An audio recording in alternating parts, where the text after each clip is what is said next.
for those in the Canadian music community who face personal or professional challenges due to hardship, illness, unemployment, or economic difficulties. Please also note that we will be live streaming this workshop. Cooperation in turning off your Wi-Fi for the duration of the session is much appreciated and may help prevent glitches in the feed. Only panelists will be in view, but questions or comments from the audience can be heard. If you aren't comfortable being heard, feel free to chat with any of the panelists afterwards. And without further ado, I'll bring up Sean McManus to moderate. Thank you. All right. Thanks, Claire. Elisa's sick, so you're stuck with me today. So I'll do my best, but maybe we can just we can work together on this, and we'll be really open to taking questions as we go.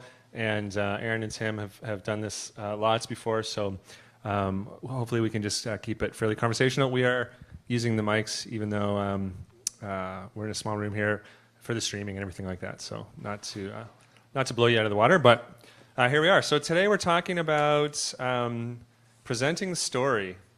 Is the topic, and we're talking about how to create a compelling story for an artist or a company, probably an artist that you're working with, either yourselves or somebody you're working with, and how to help use that story to help share and get attention and get eyeballs and get people interested in what you're doing. So we're really happy to have Tim and Erin here to help talk about this. I guess in some ways from two sides of the equation, and maybe we'll start by having you guys do an intro and talk a little bit about how this idea of artist bio, artist story is just a part of your sort of job by way of introduction, and then we'll sort of dig into the topic a little bit more. So just so everybody knows who you are and what you do on a day-to-day basis. Sure. Want to go first? You go ahead. All right. I'm Tim Jones with Pipe and Hat Music Group. Where that kind of stuff plays in for us, bios and stories and pitch points, is more on the management side. Like, we have a few different things that we do at Pipe and Hat, but specifically on the management side, when I'm pitching any of the artists that I work with for any opportunities, it doesn't just have to be a press opportunity, like it could be, with Erin, but even for let's say that I'm trying to pitch an artist to get signed to a label. I have to make it a compelling and interesting story. They don't just care if the music's good. They want to know why this is different than something they've heard 10 times before or 100 times before. And so putting together a story is really important on our end when it comes to trying to get people to pay attention and care about artists. So I'm Erin Lebar. I'm with the Winnipeg Free Press. My official title is multimedia producer, but I spend the majority of my time doing music reporting. So previews for shows, reviews of shows, festival coverage, basically anything you can think of. For me, it's basically exactly what Tim said. We need a reason to write a story about you. You need to have an angle. You need to have a hook. You need to have something that not just for me to find interesting, but for the paper's readers to find interesting. So I work with people like Tim a lot who will pitch their artists to me, and having a story is a very important part of that. Okay, so having a story. So let's dig into that a little bit more and just maybe talk about what does that mean? What is a story? That's a hard question because it can be anything really. But just saying I'm releasing an album, that's not a story. I'm going on tour, that's not a story, because every person is releasing an album and going on tour. It's important to kind of try to pinpoint what about this album cycle or whatever you're doing is unique. And that's not to say that you need to make anything up or be anyone other than yourself, but you do need to take that into consideration. Yeah, I think it's good to start first by just trying to determine if you yourself have a story. Like, I know Natalie's not, but I'm assuming the rest of you are all artists. Is that right, or some of you not? Okay, so it's important to see if you have a story within yourself. Some artists might have had some sort of major life experience or anything that they're willing to talk about. Again, especially when it comes to media, assume that's something you're actually willing to talk about first before you absolutely before you include it, or talk about publicly. But if you don't have something specifically in yourself, like let's say, I don't know, it's horrible, but maybe you went through a physical illness, something major, life changing like that. Yeah, a lot of times death in the family, a major breakup, anything that's sort of an emotional. Right. toll. Yeah. Like even one of our acts, unfortunately, several years ago, one of the members of the band passed away, and that is a part of their story now. Like it just inherently is, and so it's something that gets talked about a lot and gets included. But beyond that, like Erin alluded to, your actual like that album that you're putting out or the tour that you're going on, there might be other pieces to that story that could be interesting. Maybe you're going on tour supporting a much more well-known artist, and maybe that's the story. Or maybe you got a producer that would sound like an unlikely fit to to produce the record, and maybe that's the story. Like there are ways to tie it just to the music as well. For sure. And if none of those things are happening for you, I find that it's makes the most sense to go back to why are you making this music in the first place? Everybody has a passion for their project. Like, what is it? And if you can communicate that in a way that's exciting, it will make other people excited to listen to it. Yeah, exactly. Can you do you want to talk about maybe a couple of examples of things like maybe things that have come across your desk recently, or things that you've written recently, or even just thinking back, like sort of that idea of an angular story that just was so compelling that even if maybe you weren't thinking about writing about the artist, it sort of drew you in, or experience that you've had on the other side, sort of doing that? Maybe a couple little case studies. Okay, well, recently I did an interview with Royal Wood, and his new album, it was sort of this like emotional whirlwind where his father was diagnosed with Alzheimer's disease and died very quickly, and at the same time he met the woman who ended up becoming his wife. So it was this sort of like grief and love thing that was happening all at the same time, and that made for a very compelling story for his album promotion, for sure. Yeah, I feel like my example is going to continue with the negative things that Erin just said. Something positive. Let me think for a second. A new artist that I just started working with, I picked up on the lyrics of some of his songs that it seemed that there was a lot of talk of addiction and the impact of that on him and his family. So I asked him, like, where's that coming from? Why are you writing about that? And he said it's coming from personal experience. And I asked if he was comfortable with that being public, and he said yes. And so as we were crafting his biography, we put a lot of that in there because that's kind of what turned him into who he is and what he's talking about in his music and what he's writing about. And certainly that's been something that has sort of differentiated him when we're talking to others about not just being a guy making songs that have, like, a lot of people assume maybe that the songs, millions of people write love songs, and a lot of the love songs out there are just written from a very general standpoint, unfortunately. But that doesn't mean that some of them aren't written from real experience. And so it's important that people can see in your story that you actually had those experiences and aren't just, not that there's anything wrong with maybe, I don't know, seeing something on the news and taking inspiration from it, but it's even greater if you can show that your personal experience from And that's been happening a lot lately, given the American political, like a lot of people have used that as influence for their work. But on a positive side, I was just thinking, I had interviewed Martha Wainwright last year, and some of her songs on her album were about motherhood, which is a different kind of change in your life, but also a very significant one that is not negative for most people. So that's an example of something a little bit more positive. Yeah, Krista Couture has been talking a lot about motherhood publicly as well, yeah. and how it's affected her music. We also had an act, Sean was there, that played in Tokyo a few years ago, and it was a pretty different experience for them. And after the show was done, people literally lined up with tears in their eyes and had never seen this band, and that's become a part of their story. It's something that we talk about. Not that you have to fly across the world, but it's something that we talk about when they're talking to people as just one of the crazier experiences they've had as musicians in their lives. And yeah. Mm-hmm.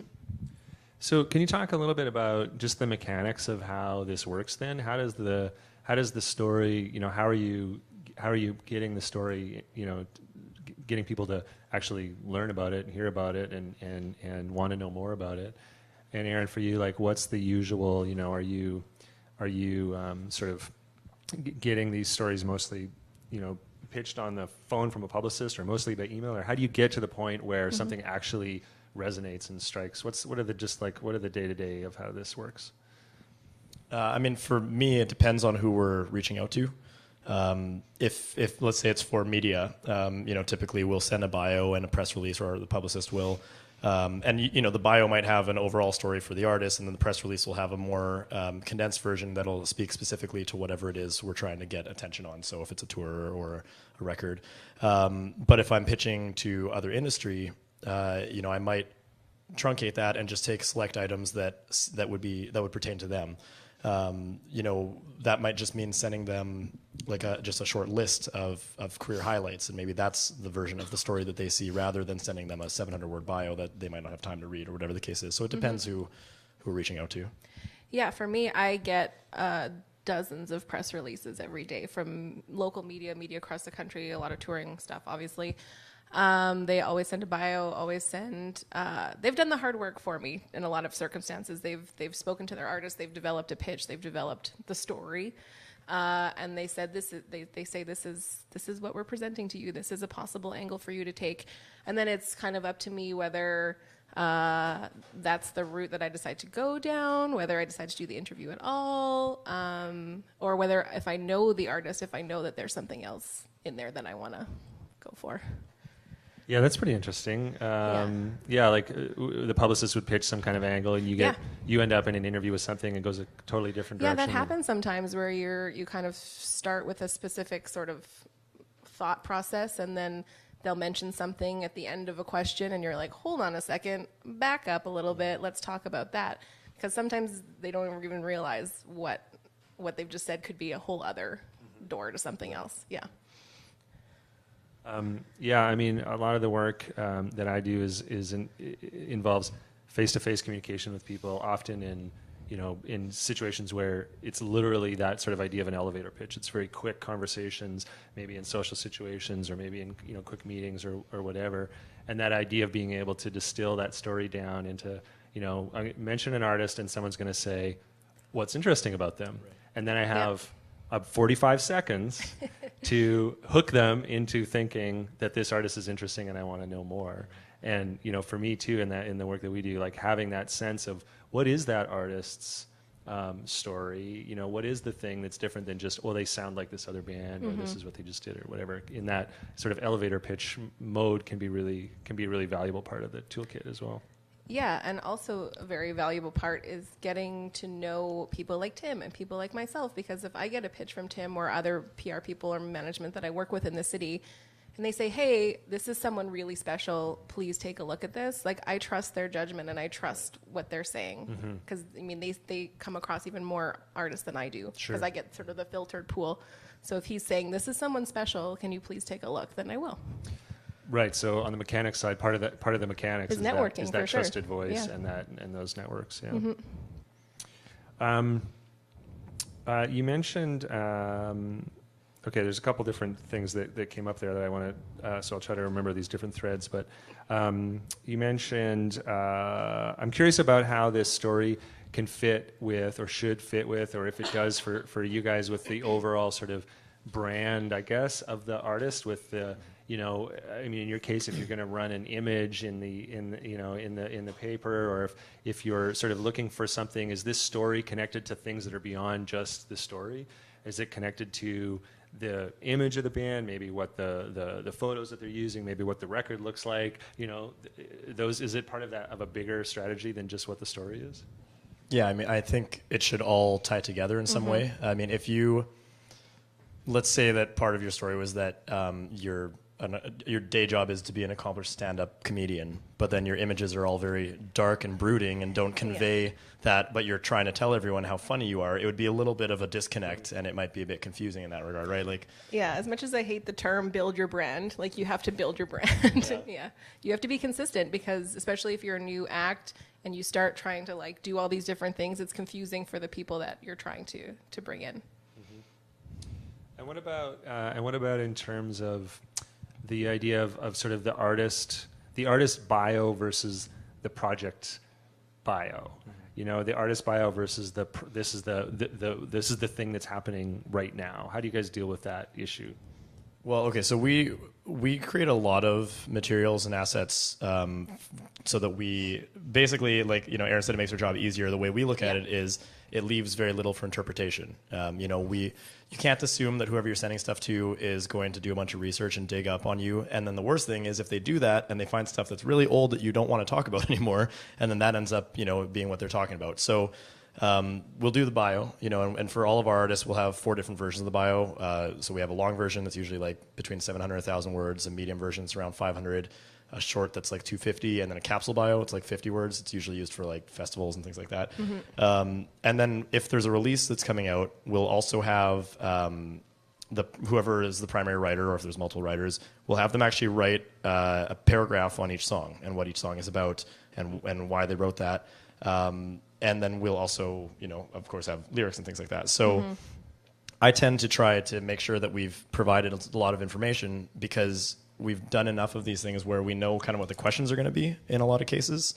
And if you want to, Erin's great at what she does.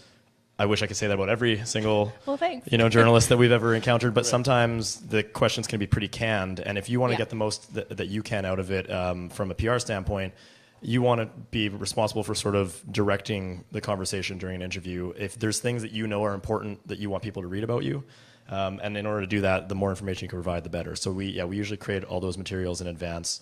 And that kind of helps. It makes your questions more engaging, because now you have a bunch of information to go by. It's kind of a double-edged sword for me. Like, I always read the project bio that is sent so that I get obviously a good idea of what I'm going in for. Then I'll read the artist bio, but I sometimes find, because you guys are very good at your job, it's hard to think of questions that haven't been asked already, which is difficult for me, because I don't want to have the same quotes as the Edmonton paper or the whatever paper. Sure. But having all that information directly from the source is very, very useful, because you can't always trust Wikipedia. You can't always trust other sources of information. So getting it right from the horse's mouth, that you're going to be right, which is nice. I always, and then I personally always do a ton of research before I interview anybody. But yeah. I mean, I've found sometimes I'm looking for information on an artist, and people and the artist or the management of the label has been so consistent about the bio that they're using, and it's a project bio, so it's really about the record. Yeah. And I'm trying to find out something a little bit more broad about the artist, and it's impossible to find. Yeah, it's like, what were you doing 3 years ago? Yeah. A bio that goes back, from a research standpoint. I was going to ask you guys about Wikipedia, actually, so it's interesting that you brought it up. So do you have Wikipedia for all your artists, or do you care about that? Do you watch it? I kind of care about it. We've, Nat's been trying to set them all up for everybody. Wikipedia is a bit of an odd one, because you find info on there and then it tends to be really dated, and it's just another thing to keep up on, and it's a lot harder to maintain it than other platforms are. It's not totally in your control. Right, exactly, yeah. And again, things can be very misleading the way that Yeah, I trust Wikipedia more for like super, super famous people, when all of that info, like they've had biographies written about them, and it's probably going to be correct for like your Taylor Swifts or your Shania Twains or whatever. But for smaller acts, I am very, very wary of information that's put in there, because you don't know who put that there, or I always try to, if I can, I'll either confirm with management any questions I have, or with the person themselves when I'm talking to them. I also find it does kind of the opposite of what I was saying in terms of wanting to sort of control the message, to sound like a horrible politician, because Wikipedia is all about facts, right? And so we have artists that go by stage names for a reason. Like, they don't want their personal, their legal names to be what's out publicly. But if you go on Wikipedia for any famous act, you can find out you can see, their date of birth and all this stuff, and maybe that's stuff you don't want out there in the public. So right. Yeah, date of birth especially. Some people are very, very concerned about having their age published for whatever reason. So and then jumping back, so it frustrates me sometimes that I can't find maybe something that's written that's a bit more broad or a bit more historic. At the same time, definitely have also been in the situation where I've been looking at material from an artist, and the bio starts with at age 8 this artist picked up a guitar and started playing, and to find actually what's current, actually you have to get all the way down to the bottom of the page. So that sort of balance between the kind of the historic, or what's how much of that historic information is useful to you, or should be out there, or should be presented to you. Yeah, that's why I like having the separate project bio and then the separate artist bio, because I'm only going to read through all of those resources if I know that I'm going to go through with the story, which I will know if I read the project bio. Right. So I'm not going to just sit down and read 20 pages on someone that I'm not going to do a story about, because that's just a waste of my time, to be honest. So if that's super current bio, this is what's happening right now. This is what the project's about, or Yeah. this is the thing that inspired the project. Yeah. That's the hook, that's Yeah. the story. But somewhere is available through the Yes. website or through the publicist, or somewhere is that longer Yes. artist description, artist bio. Yeah, and well, that's also how we determine what goes into which length of bio for us. Like the shorter, as we go from the long one, that's the most information. As we get to the shorter ones, it tends to be more current and relevant information, and maybe just keeping certain facts in there that we know are probably going to be asked, like, I don't know, when did you guys start making music? Like that kind of stuff. It's always important to know The origin story. Yeah, there has to be some information in there, but and we tend to basically update bios at minimum once a year. More often if it's if there's an album release or something, because the worst thing is like when you're reading a bio and it says, let's say what's the date today, like the May 23rd, 2018, and it's like in mid 2018 we'll be releasing a new album, and you're like, well, that album came out 2 months ago, or whatever, like. Or band members have changed and they haven't updated the roster. That's always really embarrassing for me because then I publish the wrong name and then people yell at me. So Right. yeah. Detailed names of Yes. band members. Yes, please. Yeah. Okay, what about other, for artists that are maybe doing their own writing, press releases and bios, other sort of just tips or things to think about in terms of how to put that material together? Hire a copy editor, please. Make I was sure going to say everything hire is- someone to write your bio. Yeah, hire someone to write it for you or hire a copy editor. There is nothing worse than reading a press release that is grammatically incorrect with incorrect punctuation and misspelled this and that, and it comes off very unprofessional. So for the money that it will cost you, it is worth it, I promise you. Yeah, it's not super expensive to have someone else write your bio. And a lot of the people we've used over time have been people who are also journalists, so they kind of know what a journalist is looking for, which also helps. I've But done if you're going to do it yourself, then make sure that you understand who the audience is. The bio's not for you, and it's really not even for your fans. I don't know about you guys. There's not, unless I'm like a super fan, I don't often actually, as someone who's listening to music, I don't often actually like dig deep into their background. If I'm like on Spotify and a bunch of different songs are playing, I'm not going, wow, I love that song. I need to know more about them. Right? Yeah. Maybe I'll see a little bit of information on social media, but not care about the bio. But the people that matter are journalists or anyone. Industry to industry, bookers, festival bookers. Like, you got to remember who your audience is and what are they looking for. So if you're putting a bio together, write it and read it as somebody who's doing that. If you're going to fill it with 50 adjectives to try to like fill a bunch of space, whoever's reading it's going to stop reading it after the first sentence, if that's the case, right? Like, they're looking for facts. Clean, concise. Yeah, clean and concise, exactly. Not to say that it can't be interesting. Like, it still should be a story. One of our artist bios, and this is actually an example of how you can do a story without having like some crazy life experience you have to talk about. It's a band that we work with. In the first or second line of the bio, it says that they're 5 painfully unique individuals, and almost every article has been written about them in the last year has quoted that line, because people ask that, because it's almost like a self-deprecating thing. It sounds odd to admit, like, using the word painfully unique implies that maybe there's some friction there. Maybe there's something about that, so it allows whoever's interviewing them to dig deeper, but when I read a bio and it says, this artist is like this act and this act had a baby and they, and this thing has never been done before, and all, like, I'm reading this stuff and I'm like, this is just, I've heard this a million times. Like,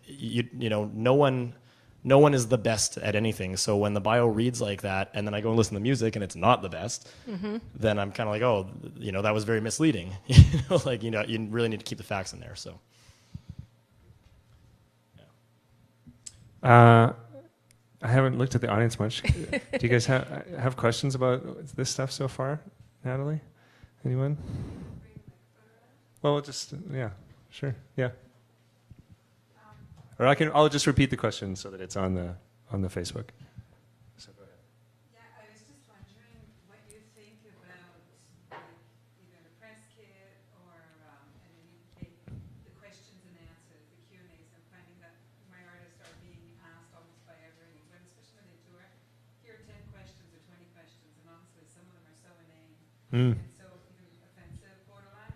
So at one point I was thinking we should maybe just have our own to get something started if they're looking for that. But what's your thought on those questions and answers?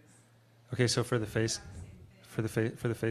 So the question is about press, maybe press that's being either media that's being either thinks they're being interesting about this, or maybe is being lazy, or but is doing answer these 10 questions by Like email or lightning? something. Well, and sometimes by email. Yeah. And I think it's a lot linked to festivals, and it's to try and generate some content that. Right.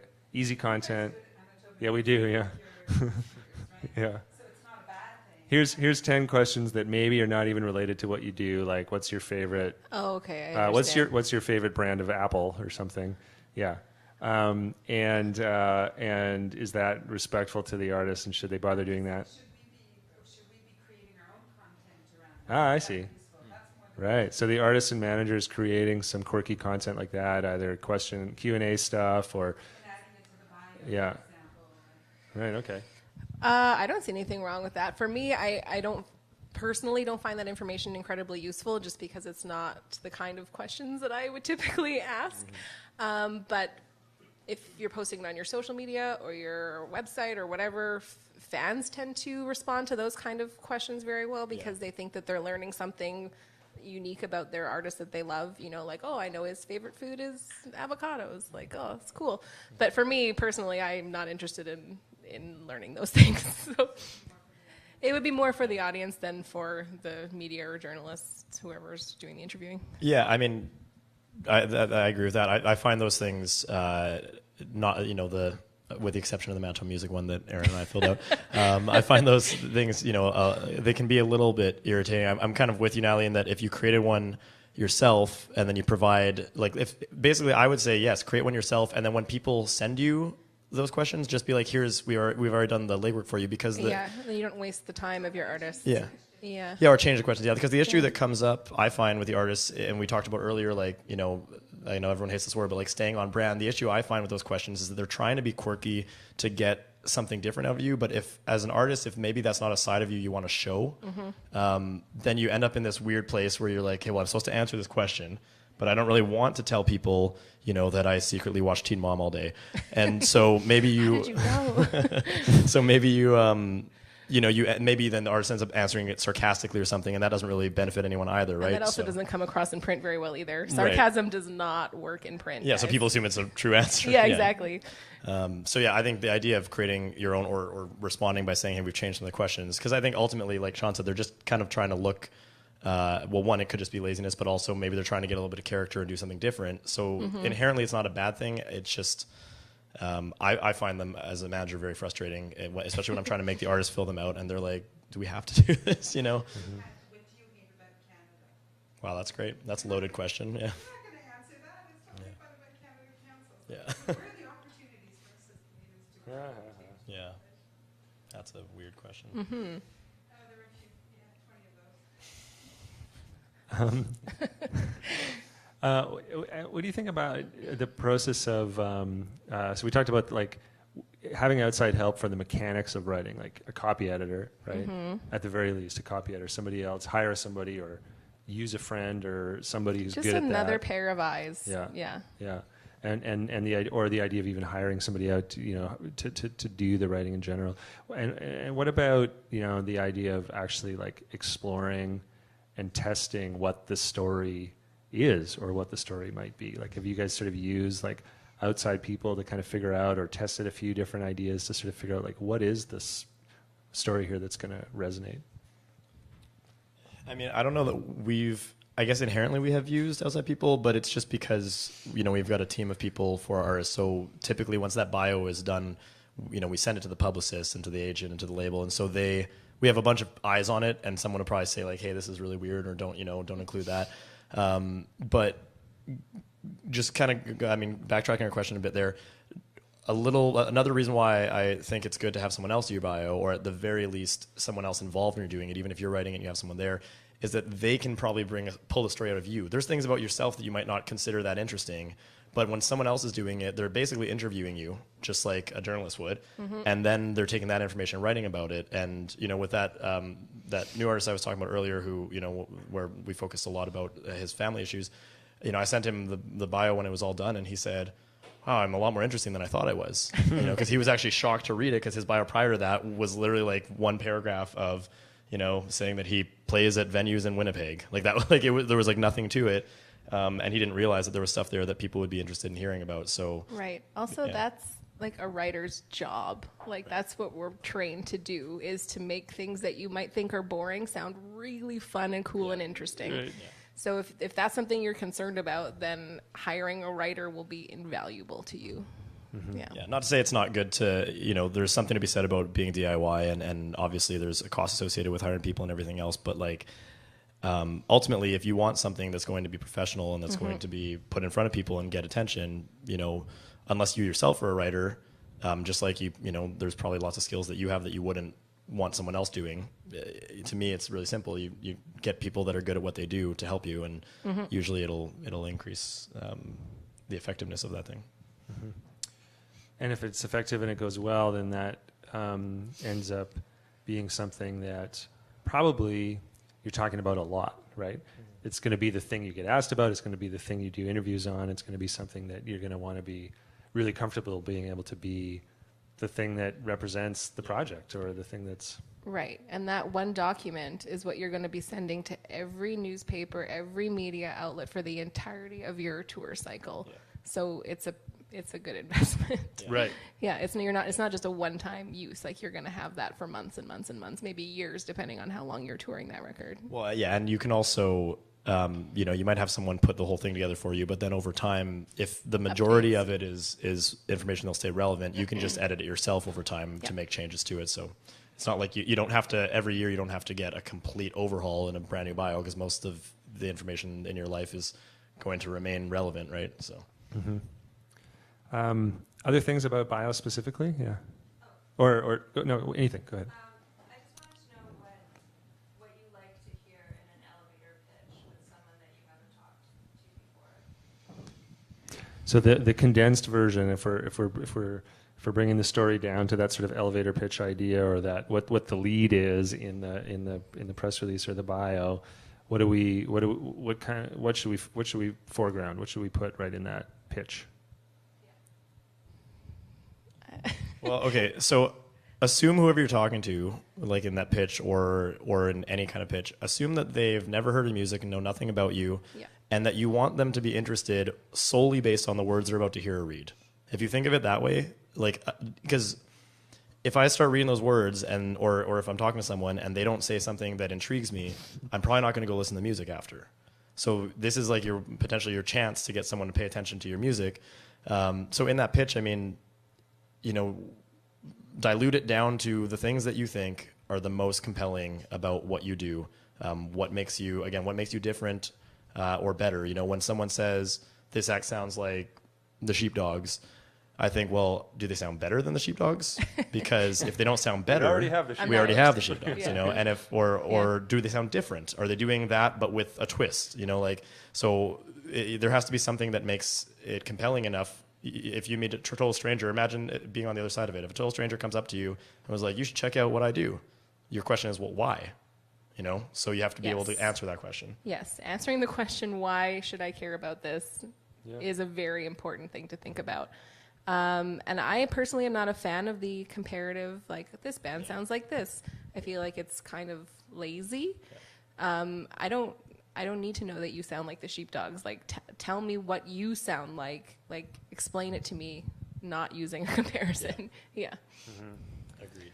Yeah, I think we probably lean on that more on the pitching side. It's shorthand within the industry, but not so much in terms of audiences or readers of media. Mm-hmm. Yeah, and sometimes like in a one sheet, you might have like a little file beside section where you'll say like file beside, and you'll have a list of artists that that might be similar to you. And I feel like that's okay. It's a little different because you have room to put multiple different ones, so you can maybe show. But I also agree, like when it's in a bio, it actually drives me nuts when I see, like when I'm reading a bio. Because then all I think about is the band that you've mentioned that I already know. And 99 out of 100 times, whatever is being shown to me is not as good as that thing. Like whatever they're comparing it to, But if you're the 1 out of 100, then good job. Then it'll be great. Right.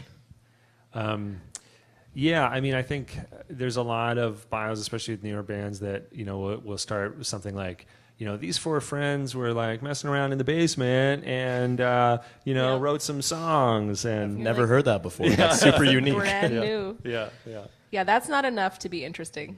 It's just not. Yeah, and that outside set of eyes, I think, to help people understand, like, what's their own, what's your own as an artist, like, this is the actual factual history of how we became a band, but is that the thing that people need to know or not? Right. And sort of helping make that judgment about, these are the things that either every band goes through or it's just not that interesting. Well, and it's also how much of that pitch you dedicate to that language, right? I mean, Sean's example just now, yeah, we don't need to know that, but you can say the four members of band XYZ grew up together. Okay, that's a very short sentence that's not dedicating much time to it. We get the point. That's how you know each other, so that now we don't have to ask the question of how did you all meet? Yeah, exactly. Went to school together, whatever. Let's hear your stories. Let's workshop this a little bit. Give us what your story is, or maybe give us like 2 or 3 things that you're thinking might be your story, and let's work together and we'll figure out if it is or not, or we'll make it better, or it'll be great. It'll be perfect. Who's got one? This is not a good start, guys. Come on, Ed. Yeah. Let's hear Ed. That's okay. It's Tell they us can't about see Apollo it anyways. Suns, Ed. It's a friendly place. We're just Oh God, why, Tim? Well, let's see. We don't have lyrics, so we're not very interesting. good story. I don't know. We're just a bunch of friendly people who have. I don't know. How many people are in your band? We have a 10-piece, but we have. What about that, Erin? There's your angle. Is that actually interesting? It's something to start from, and then I would ask you about that, and then who knows what else. On tour, we hire musicians from each city to join us as guests. That's Whoa. an angle too. Play in Check mark. headlining bands. I don't know. Yeah. Yeah. See, this is why I came to this thing, because we're just a bunch of white dudes who play music, so I don't think that people really Yeah. care about that in a way. Well, if I was pitching Apollo Suns, I might mention that you got nominated for a WCMA recently. Now I can. Yeah. You might want to start with that these days. And the instrumental aspect too. Like, The instrumental thing's pretty unique. yeah, instrumental thing is unique. There's not a lot. You mix 2 styles. You take this electric guitar with string instruments and all sorts of. You got angles out the wazoo over there. We make Yeah. very grandiose music videos that cost a lot of money. Yeah. These And are all things that I would ask you about. Yeah. 100%. What about what you just said? Oh, what about the awards thing, Erin? Like nominations and awards, is that a hook for you? Not that wouldn't be enough of a hook Right. on its own, but it certainly is like, oh, okay. Puts it at a certain level. Yeah, like Yeah. if you're nominated for a Juno or a Yeah. West Coast Music Award, East Coast Music Award, whatever, that means someone out there already has said this is good music. Yeah, it's similar to what Erin said about it's the just a publicist signifier. manager, Yeah, right? yeah, Like yeah. it's about a trusted source. Like it sort Exactly. of says that you've done something. Yeah. But also, it should be relatively recent. I don't know if you agree with me on this. Like Yes. when people are like, in 1982, I did this and this and this. I'm like, okay, but Yeah. that was really impressive. Then it's been a long time. You know, like Like what have you done songwriting lately? awards, anything like that. Yeah. Yeah. So Ed, do you have a story or bio written for a story-based bio written for the band? Still me. Yeah. We're kind of reworking it. Like we have a Yeah. short one, like we got nominated and we've done these tours and here's our chart and stuff and some festivals that we played on and here's some bigger bands Yeah. that we've opened up for. But yeah, I'm just trying to like formulate that story so we sound interesting. Yeah. So you need to get rid of all that stuff. Yeah. Just get rid of all that. What a 10-piece instrumental band. Yeah. Do you talk much about, in your bio right now, do you talk much about your own struggles within other bands? And because you've always been sort of the leader in the bands you've been in, right, from what you've told me. And do you talk about how like now it's kind of all come together after years of trying to make it come together? Like, Interesting to Look at this guy. my like weekly anxiety. I'll do Riley next. I could do Riley next too. Okay. Who else has got one? I'd like from What? Molly Grub. Yeah. What's Mully Grub's story? Well, the Molly Grub bio talks about how like it talks about our signs and how we have lots of feelings. Yeah. Like Yeah. But it's the bio's about being emotional individuals. Yeah. Yeah. And how that ties into making music. And I wrote a story about Malagrab. Uh-huh. I did. And did you write that? Was that the story you wrote, or did you write a different story? you probably had a different vibe. Yeah, I think we talked a lot about the DIY aspect of like doing all your own artwork and all that kind of stuff. Yeah. Yeah. So that was something where that came out of, that was your interest, or that was what hooked Yeah, I you just about liked it? their Yeah. music, and they said, "Hey, can we do an interview?" And I said, "Sure." Yeah. Yeah. Yeah. We'll come back to that process in a sec. I want to talk a bit more about the campaign and the Yeah, and the thing, yeah, but it's tricky. let's get a couple more stories. Do you guys have?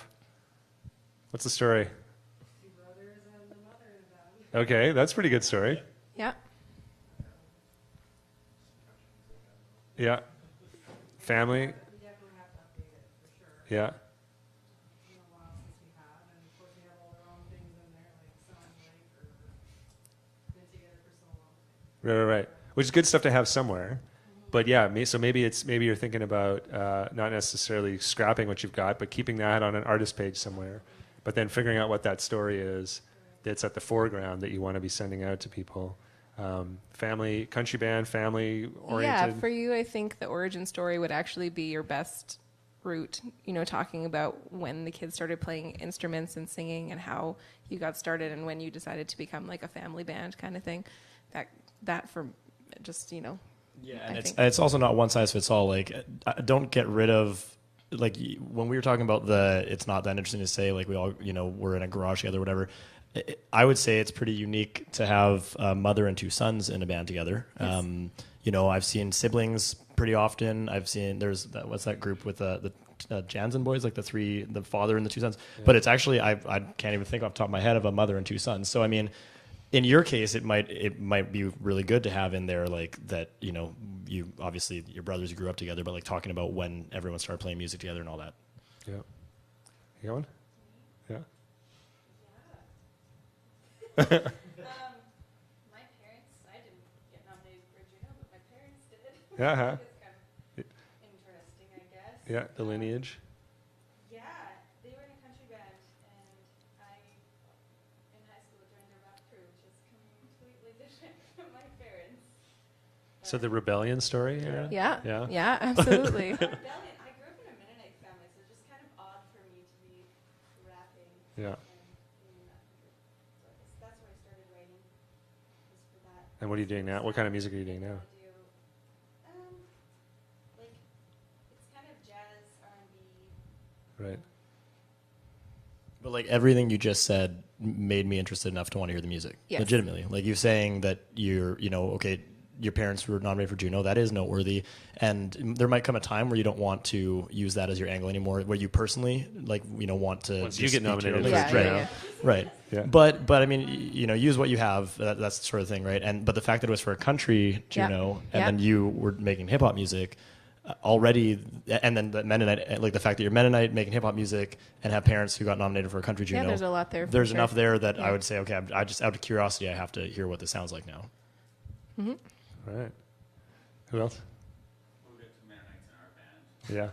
Yeah. Well, let's be honest. Let's be honest. Every band in Winnipeg band has has two a Mennonites in Mennonite, it, so maybe an angle in other places, but maybe not in Winnipeg. Depending if we're like pitching at small towns and small town festivals and stuff. Yeah. Yeah, we've kind of adjusted our bio a few times on a few different platforms, on our website, if we're pitching to a venue. So yeah, we've had a few different lengths of bios, and we had released a video, and so then there was that was all set up. Michelle did a setup of what the background of the video was. Mhm. The content. So you've been strategic about writing specific things for specific purposes. Yeah. Yeah. What's the story? For what? For the band, for your last record or the next record. Oh, God, I don't know if I'm ready to talk about it. Go you don't have to. on. Okay. Yeah. All right. Well, we're going to start recording the album next month, Mhm. and all of the songs are written. Mm-hmm. And sometime last year, I took sort of a public stand against what I perceived to be political correctness going way too far. And then I kind of got for doing that. Mhm. And then I wrote a bunch of really awesome songs exploring all of those narratives from Wow. the far right to the far left, and then just sort of trying to bring them together. So the album's mostly about that. Not topical at all. Yeah, I'm pretty into this. So We can talk more about it Yeah. if you want. So there's Yeah. a story there. Yeah. Yeah. Right. And you know it. It's with the theme of the apocalypse. Lots of themes of personal transformation that are very much connected to my life story, Mm-hmm.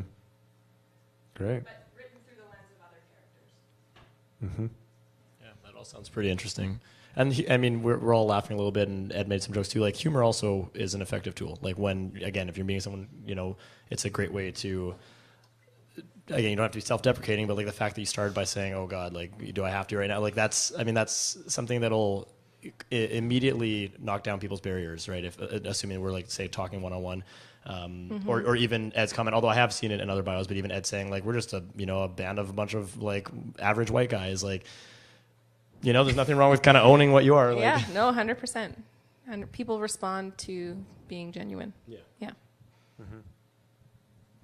Yeah. Do you see like a theme in bios with different genres, like how like country music, there's talking about like home and like family and stuff like that, or like how like I'm in a band where it's very like dream poppy, like indie pop, and we just have a very nonsensical bio, and there's so many like that. Like, do you see that happening a lot, and do you like advise to maybe go against the grain for some things where you know that it's probably like the standard? Yeah. Great question. I'm going to Yeah, that repeat is a that good for question. Facebook Yeah. Live. So the question is, I didn't do that for all the individual stories. So the question is about bios that are really sort of like within the what might be typical for a genre, and whether or not that's useful, or whether it's more useful to go against the grain in terms of that sort of that typical kind of whatever genre it might be. If bios sort of tend to sound the same or talk about the same kind of stuff. I think it's always useful to stand out.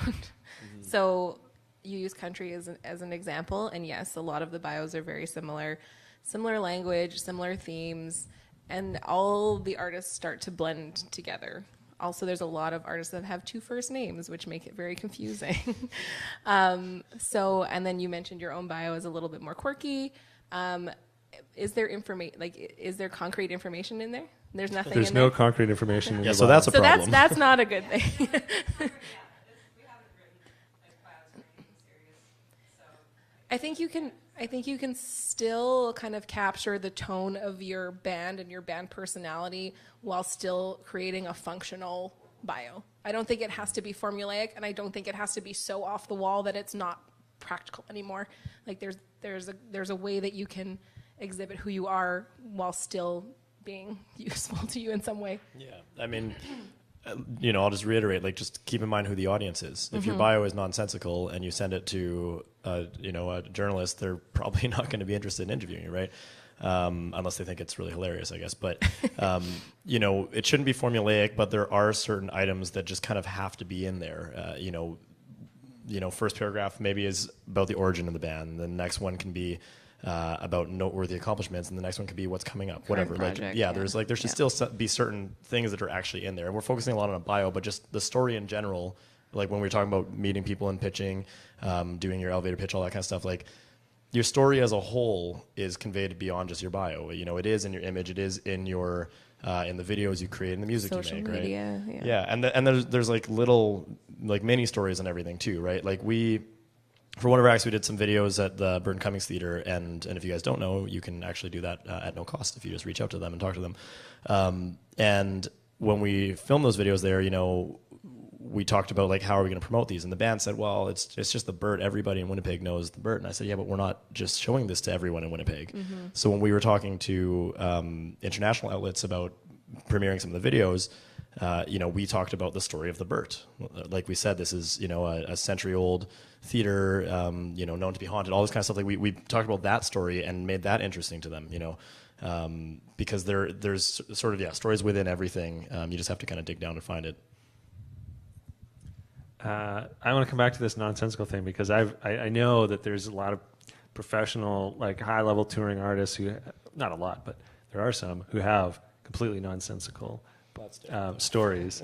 Is it How do you deal with? Yeah, I like, how hate do you- it. I Yeah. hate it. I hate it because it's of no use to me whatsoever. I'll read the first sentence and be like, "Oh, great, useless, go away." And I mean, I still have to do the interview, but it just means I have to do all the digging on my own, which is fine. You know, I'm happy to do that. Well, not happy, but I'll do it for the sake of the interview. But I'm like, why would you pay someone to write this? Like, it doesn't make any sense to me.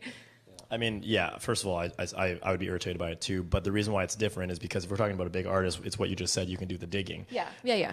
Assume that there's very little information out there about you at this stage in your career. Then that's, like when you get to a certain point, I mean, you see it all the time. Like, just look at the way that Kanye West behaves. Like, you can kind of just do whatever and people want to talk to you, right? But yeah, it's probably irritating as a journalist if they send you something that you can't use. I don't have anywhere to start. Right. I literally have to start at ground zero when I'm doing an interview, and it wastes so much time because I'd be like, okay, like, who are you? What is going on? When I could normally just skip that part, especially if I only have limited time with someone, then it kind of is very annoying. Yes. Can we just thinking about that a bit more about sort of the campaign and the mechanics of that? Are there times times of year, Yes. times of day? Like I guess we're getting a little bit off the story and into but we've got you guys here, so maybe we'll talk a little bit just about the bigger sort of PR picture that goes around the story. So yes, there's times of year. Yes. Do not pitch anything in June or July because we are busy with festivals and everyone is busy with festivals. If you're releasing an album, I beg you, do not do it in the summer. The best time to do that kind of stuff is like November, December, January, February, when no one is touring. We're hurting for stories. I guarantee you, like anything you pitch me, I will write about at that time of year. And then in terms of like timing as to when you want to pitch compared to when your event is, my kind of golden window is 2 to 3 weeks before. Okay. Yeah, because print deadlines are a little wonky and we need time to organize and do all that kind of stuff. So, yeah. And correct me if I'm wrong, but even just in terms of when in the day and in the week, like in the morning and at the beginning of the week would be better than at the end of the day on a Friday kind of thing. Yeah, definitely. Yeah. And what about you, Tim, in terms of the story that you're creating and how that, I mean, we sort of mentioned earlier about brand, but if we think about it in terms of campaign and we think about timing and whatnot, like how do you think about that story in the context of how a campaign rolls out and when does that story sort of engage and on what different kinds of platforms do you activate that story? I mean, yeah, we try to have everything prepared well in advance before anything rolls out, so that all the pieces are kind of in place at once. And then as we start rolling things out, we're not going back and going, oh, we need to change this or we forgot about that. I mean, in terms of how it rolls out, it's pretty unique for every act that we work in. Then depending on what exactly the story is, there's actually times where we go silent and don't talk about what's going on at all, depending on like if we want to wait until the right time or make sure we get the right opportunity with that information.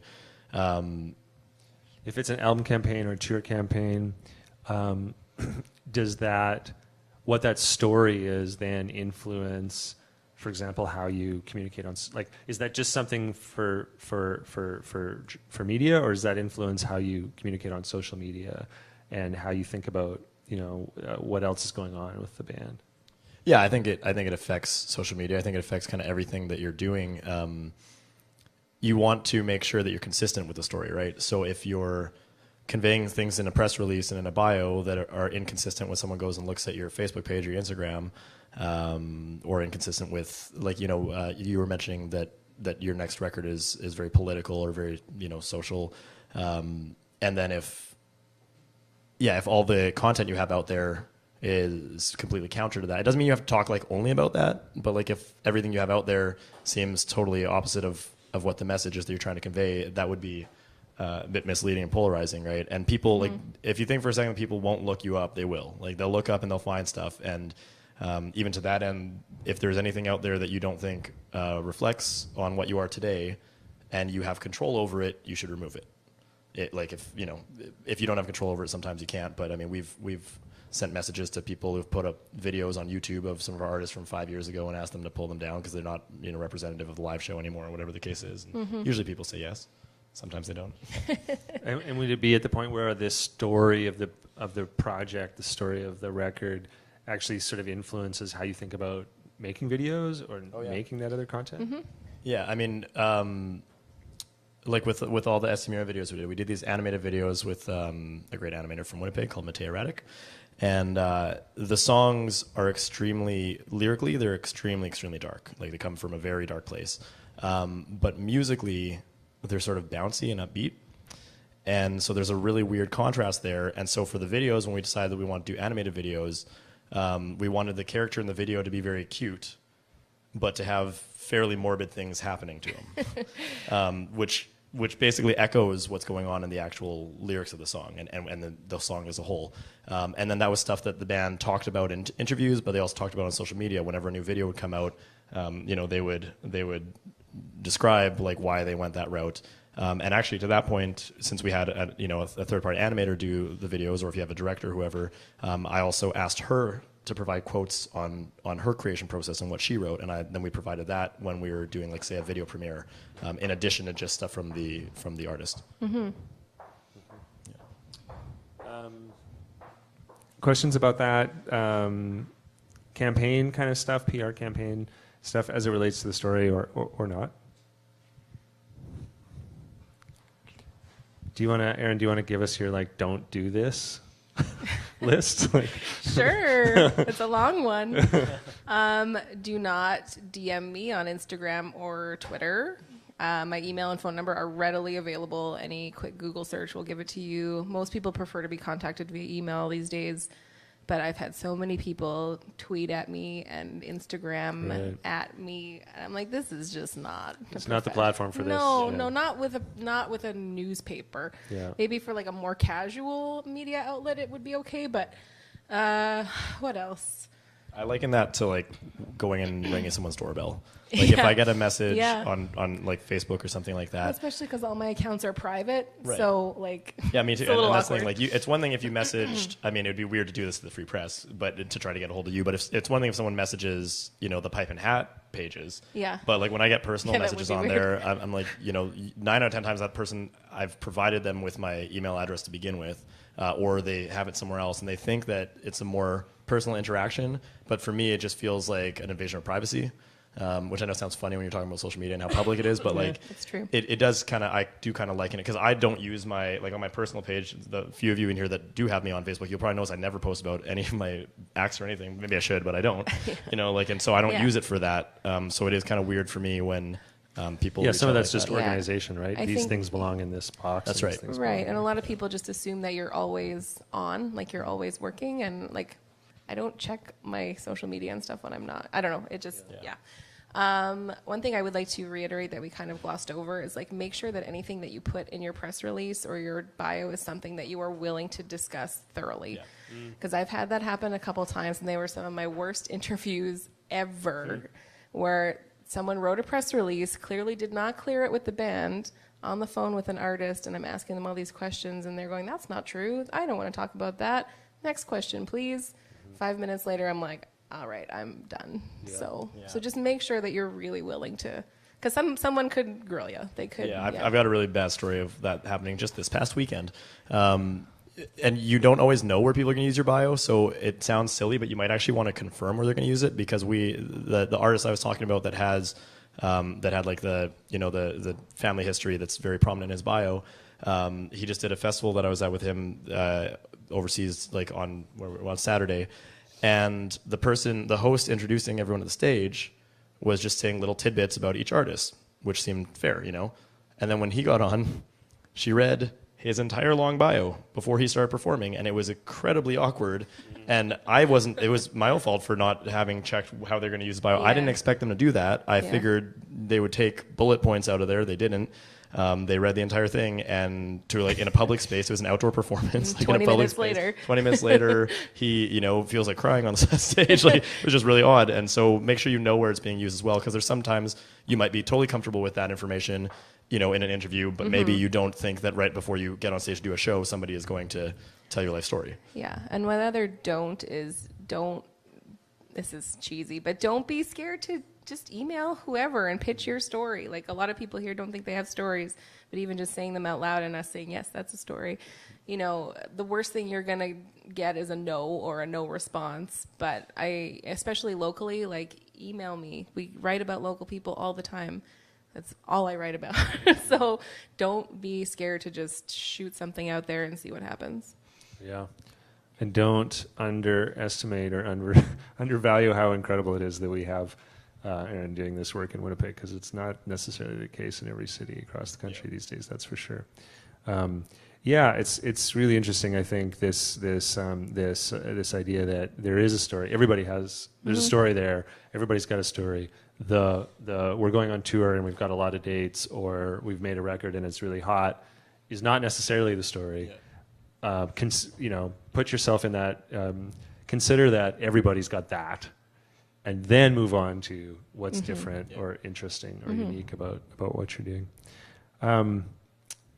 Questions? Other questions for these guys? About story writing? Thinking about your own stories now?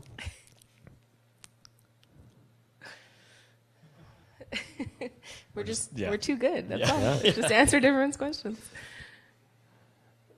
Yeah. No, it's good. I mean, I think that is like really what we wanted to sort of try to get through. It's most of what I had that I thought we would talk about today. So really, it's time for questions if you have any questions, and if not, then we'll just hang out and you can talk to everybody sort of individually. Time for snacks. Is there anything that we didn't talk about that you guys wanted to mention? I'll just add to what you said at the end Sure. there about, a tour itself isn't a story, an album isn't a story. None of these are like hard and fast rules. If, let's say, you booked a 200 date worldwide tour all by yourself, that's a story. That's a story. Like they're, or like I said, with maybe for you guys, talking about your family history actually is a great story because it's a more unique situation. Like, there are times where, and don't think that if let's say you're getting no response right now, or you're not getting what you're expecting, like, your story is always going to change and grow, and just when you least expect it, something new will come up that will become interesting. Again, like, I mean, Ed, you're not to use you as an example again, but like, I've known you for years now, and you've persevered through a lot of frustration in previous acts, and now all of a sudden the act you're in today is starting to have some success that is creating noteworthy accomplishments that you can talk about in your story, right? Like, that's what happens over time. Like, you got to start somewhere, and eventually you're going to have more interesting things to talk about the more you do this and the more you're out there. Yeah, 100% agree. Oh, and follow up. If I don't respond to your email, follow up. I probably didn't see it, or I read it and forgot. Follow up is key. Great. Anything else? Claire, you had like a million questions before.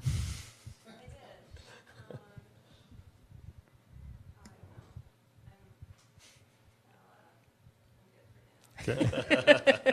Yeah. Have any specific advice for the Manitoba Music Directory, as Sean, from what you've seen and done? In terms of like what you post on our site, well, I would say that we use the links to those directories in our site when we're jurying artists. So the link to that site is often what we send to jurors, because we feel like it's a consistent and easy, like, to be honest, administratively it's easy for us to grab those links, but it's also just gives a consistent thing that, rather than going, oh, this artist has a Facebook page but this artist doesn't, and I'm going to send their web page, and this one I'm going to send their Bandcamp or whatever. So for us, we ask the artists when we're doing something that involves submissions to make sure that their page is up to date, and then that's what we send to the jury to look at.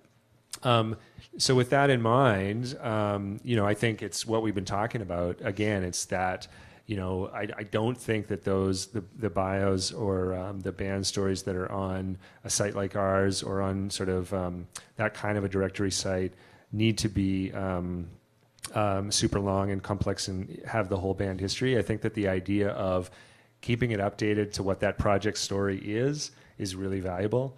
It does make me think about the fact that I often do go to Facebook to look for details about bands. We talked about Wikipedia, but actually, I don't know if you use this. I utilize Facebook more than anything, like, probably. They're like always out of date. Like People never Facebook, update. the about tab on Facebook is actually a fantastic place to put the names of all the band members, Yes. and maybe a bit of the origin story, and the stuff that's not going to go in the story bio, the project story, you know, That new, like the the story main section, pitch. Yeah. That background stuff I find Facebook about actually really useful for. I have two things to say. Yeah. It's also very helpful when you include your genre in the Facebook about, because sometimes I don't know where to put you or where you want to be put. So if you fill that out and you're saying this is the category that I want to be under, that is so helpful. And even hometown, actually. Yeah, because otherwise I have to make up a category and Right. it just sucks.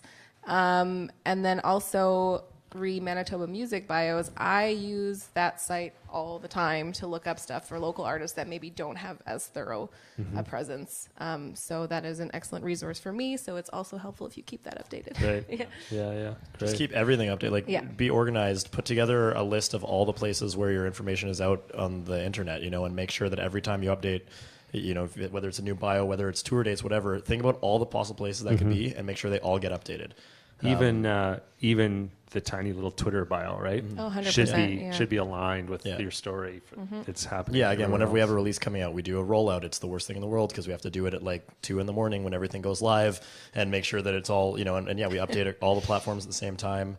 Make sure you're using all the tools that are out there. Like you can now finally, anyone can update their Spotify bios and photos and things like that on there. Stay on top of that. If you don't know how to get your shows on Spotify, you have to use Songkick, but maybe you also use Bandstown for something else. Then update them both at all times. Yeah. Match Claire? music. I thought of another question. I feel like more and more bands are creating websites, maybe because it's a cost thing or something, maybe because there's just all these other ways to find out and like get information. What do you feel about that? Like, have you noticed that, or do you feel like web pages are really? So the question is about our artist-specific web pages, bandname.com, websites, bandname.com, sort of. I've certainly felt that too. And I go and look for an artist, and the common thing is everybody points towards Instagram, and it gives this beautiful, great impression of what the artist's ethos is and what their aesthetic is, Yeah. but no information. Yeah. I am not opposed to not having a website as long as that information can be found elsewhere. So if you're keeping your Facebook about section updated, if you're linking to everything through there, if you have a Bandcamp that has songs, having your own webpage is just kind of a good way to consolidate everything. But if I can easily find that information elsewhere, I'm not going to be grumpy if there's no official webpage.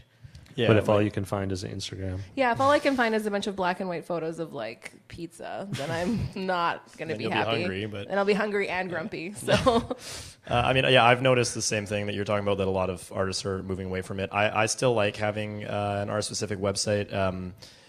To me, on one hand, it adds a little bit of legitimacy that's to the true, project. too. But if you're going to do it, just like everything else, you got to keep it up to date. And what we try to do, we're lucky we have a designer that handles all of ours, but basically we try to make it so that all the content that's on it is being populated through all those other platforms. So in the video section, those are all populated from YouTube, and in the music section, it's populated from Spotify. So that way you don't have to also then think, oh, I have to update these other things in 2 places and whatever the case is, right? And you don't have these unique players on there. But yeah, the bio, and again, on our artist websites, the tour dates are all populated via Songkick. So it's not like we've added a bunch of work right. to what we're doing. Those things are going to happen automatically anyway, but it is nice to be able to say, Natalie was talking about EPK earlier, and it's sort of a pain to keep your EPK up to date. And if your website has all this stuff, it basically becomes that. So you can send that link to somebody, and then from there they can find your Facebook and Instagram and everything. But at least you're controlling what they see in the first place, and you're giving them the sort of the impression and image of your artist or your band or your music that you want them to have from the get-go. And one thing also that I love about a lot of people who have their own designated website is they'll keep a blog. And that's a good way for me. I will literally read through everything, and it's a good way for me to find questions that maybe I didn't pull from the press release, something a little bit different. So that is also very helpful. Right. It's literally what's been going on with the band in the last Exactly. little while. Yeah. But don't neglect it, because a lot of times I'll see blogs on websites, and the last update was from 2 years ago, and then Oh, you it's better believe gone I'll again. pull questions from that blog from 2 years ago. Great. Question in the back. About the blog, what do you not want to see being written about, or what do you find interesting that artists are writing about on their blogs? So the question is, about the blog and what to include or not to include, and how tied to the story that we're talking about should that blog writing be? Yeah, so a good example of this is Good Lovelies. They have a really great blog on their website, and they will often, I really like when people are blogging as they're kind of creating their album, because it's a more stream of consciousness kind of thing. Like, this is what we did today. This is what we did this week. It's a more sort of broken down catalog of what's been happening, or our tour diaries are sometimes really interesting. I just find that it's a more intimate connection, and it's easier for me to kind of pull from that. Yeah. Yeah, like similar to Instagram, it's yeah. It's sort of an opportunity to give people, a peek behind the scenes. Again, I don't think there's rules when it comes to a blog. It just comes down to what you actually want out there, though. Just keep in mind that people will see this and find it, and if you feel that it doesn't match the image you're trying to convey, don't get frustrated when somebody brings something up from it or whatever the case is, right? So, but maybe you want it to be a bit more fun and show a different side of you too. So it depends on what your goals are with it. Mm-hmm. Other questions? Mm-hmm. Oh. Great. Well, thanks everybody for coming. Thanks to you guys so much for this nice chat, and we'll hang around a little bit, and everybody can ask their questions they didn't want to ask. Great. And we'll see you next time. I don't know what the next... Oh, yeah, next week, Decipher workshop in here on... Which day? Wednesday? And there's going to be a Decipher hip-hop show as well that you're all welcome to come to at XQ's on Thursday. So, yeah, that's what's next. And check the website for other updates. And there's a survey probably, right? Oh, do you have closing comments? Just about the survey. Okay, go, Claire. It's just surveys at the back, and we would really like your feedback so we can grow these workshops. Yeah. Thanks, Tim and Erin. Thanks, you guys.